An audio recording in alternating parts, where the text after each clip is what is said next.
Chupacabra? No? Okay. Just making sure there's no chupacabras trying to attack me.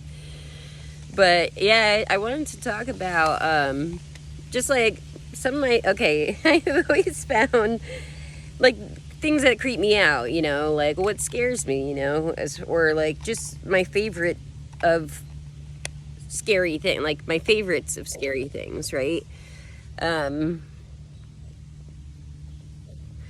Because we're watching Black Mirror, and I'm like, for some reason, the episode that always stood out to me, that always terrified me the most of Black Mirror, is strangely, well, I thought back then, strangely, I'm like, when the episode came out, was USS Callister, you know, the Starfleet, the jaded nerd who pretty much makes everyone live in his universe.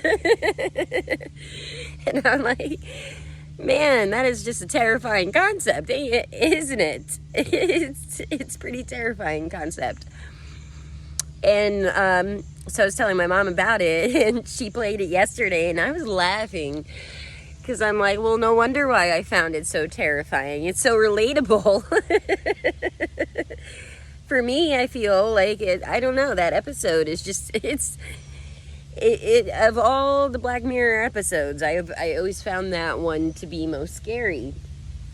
And the movie, the most scary movie to me is Pet Sematary, the original.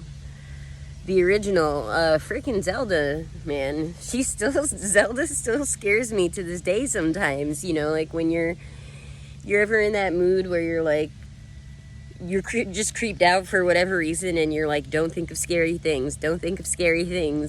Zelda is always the first thing I think of when I'm in that kind of mood. Zelda still creeps me out, even after learning it was a man who, you know, was the actor for Zelda.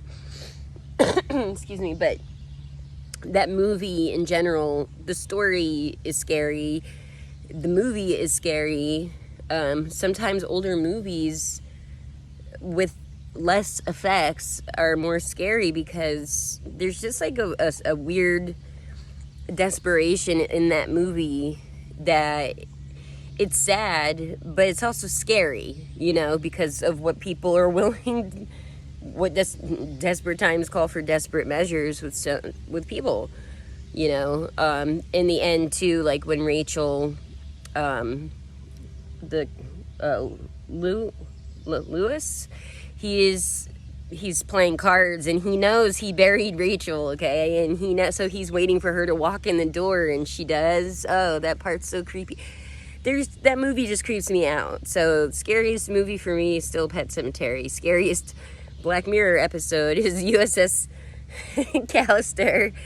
And as far as Twilight Zone, I wouldn't say they're necessarily scary, but my favorite episodes are The Masks. The Masks is one of my favorite episodes, where there's a rich older man, and he's terminally ill, he's dying, and his family, they don't love him, they don't care about him, they just are there to wait for him to die so they can collect, you know, their inheritance. And, you know, the masks, he makes them wear those masks. Yeah, that's probably my favorite episode, next to Of Late I Dream of Cliffordville, which is where this tycoon man, he's a rich tycoon, he's bored with his life because he's pretty much accomplished like everything he said he wanted to do, and he makes a deal with the devil to pretty much like redo his life. Go look it up. Of Late I Dream of Cliffordville. Yeah, that one, that's probably my newest favorite episode of Twilight Zone, but the masks are always up there. And yeah, I'm trying to think of like serial killers. As far as serial killers, which one scares me the most would probably be Zodiac. For some reason, we were just watching a thing about him last night, and I actually did record a video about this because a couple weeks ago I was sitting in my mom's car at night, and it's a dead end street, as you can see. So somebody was coming down the street with their brights on, and I couldn't see anything, you know. And I was thinking of how terrifying that is. It made me think of the Zodiac, the victims, where he like walked up to them with a flashlight or some kind of bright light and then just started shooting at them because I don't know, there's just something about the Zodiac, like his crimes were so random, you know, or what appeared to be random, and they always seem to be like a couple involved for the most part with, you know, there always seemed to be like this couple aspect. So they're also relatable because, you know, it's like you're just sitting at the lake with a friend or a boyfriend, whatever, and, you know, something like this masked guy comes. It's so creepy. So I'm trying to think of other, I guess that's it. Yeah, scariest movie. Like, what scares Sam? Those things. all of those things I just mentioned. Probably, strangely though, the most terrifying is still the USS Callister, because there's nothing like a jaded nerd, you know? They're terrifying.